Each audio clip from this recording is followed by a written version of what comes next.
Poem with Poet brings you his new series on Navratri. On these divine nights, let's illuminate the philosophy behind the religion. Today is the day of Devi Kushmanda. जब ये ब्रह्मांड का भी अस्तित्व न था, जब ये ब्रह्मांड किसी ऊर्जा के मस्तिष्क में था, केवल और केवल अंधकार था, न थे तारे, न प्रकृति, न पृथ्वी के मनुष्यों का अहंकार था। परंतु अचानक से एक दैव्य प्रकाश ने अंधकार के प्रत्येक कोने को प्रकाशित कर दिया। कोई रूप स्वरूप ना था इस प्रकाश के समुद्र का, लेकिन इसने घोर अंधेरे में भी प्रकाश के अस्तित्व को साबित कर दिया। अचानक ये प्रकाश रूप लेने लगा, एक स्त्री का एक अष्टभुजा स्वरूप दिखाई देने लगा। एक हाथ में कमल का फूल व चक्र, गदा, धनुष, बाण उनके लिए जो धर्म का करें प्रतिकूल। एक हाथ में अमृत का घड़ा और एक में माला, अन्य में आशीर्वाद प्रदान करता हुआ हाथ अभय मुद्रा। कथा कुछ ऐसी है कि इनकी केवल एक मुस्कुराहट ने सृजन किया लौकिक अंडे का। उस अंडे के द्वारा धीरे धीरे खत्म हुआ अंधकार और सृजन हुआ ग्रहों आदि व ब्रह्मांड का। देवी ने सोचा, इन ग्रहों को चलाने व धरती पर जीवन प्रदान करने के लिए एक लगातार ऊर्जा प्रदान करने वाले की है आवश्यकता। इसलिए उन्होंने सूर्य का सृजन किया।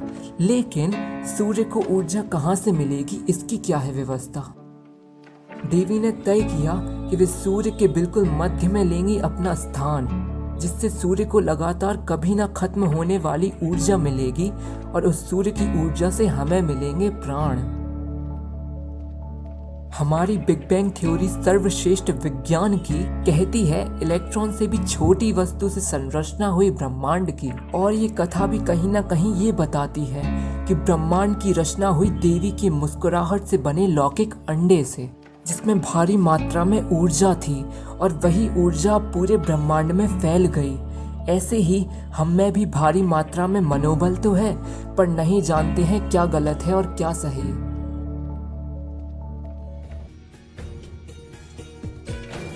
हम भी अपने सपनों का एक ब्रह्मांड बनाना चाहते हैं, जहां सारे सपने पूरे हों, वहां हम लाखों कमाना चाहते हैं।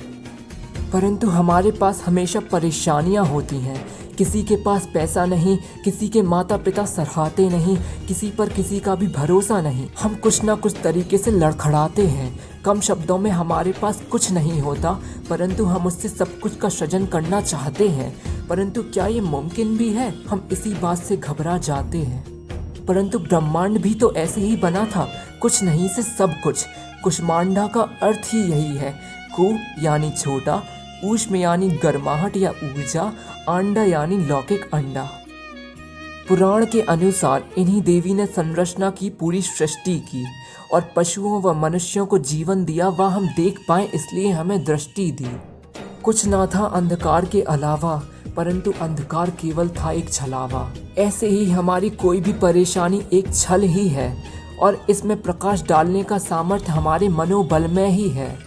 ऐसे इस धरती पर बहुत महानुभाव हैं जिनके पास कुछ नहीं था, परंतु आज उन्हें जो कुछ भी चाहिए वो सब कुछ है।